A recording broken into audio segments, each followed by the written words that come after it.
السلام عليكم ورحمة الله وبركاته. صاحب يال كحيران بيشك كلا لما شيء لكن بيشك يسويه أنت كحيران ودن جارهان غير طلقة كبدان أكفر السا واتقانين مجعدة ماشي جوكتو مجعدة وهو أفترين كرتين هدي وجهك اللي فيه لكن وحاربا حجو إن إذن سهر ديجو حجو ذا سؤال gabadhan way idin la hadli doontaa iyadoo aan wajiga furin laakiin waxa la rabaa codkeeda inaad aragtaan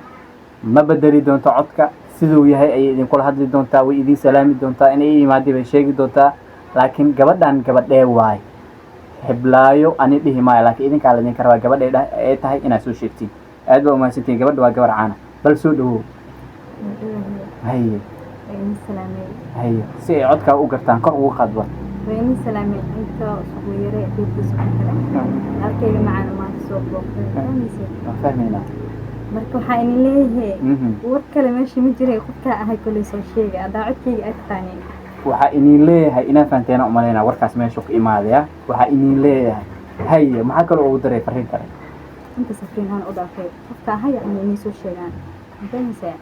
waxaa la idinka rababa waa in xujadaas aad soo furtaan gabadhan gabadhay tahay inaad sheegtiin aniga wajigeedu waa feedi karaa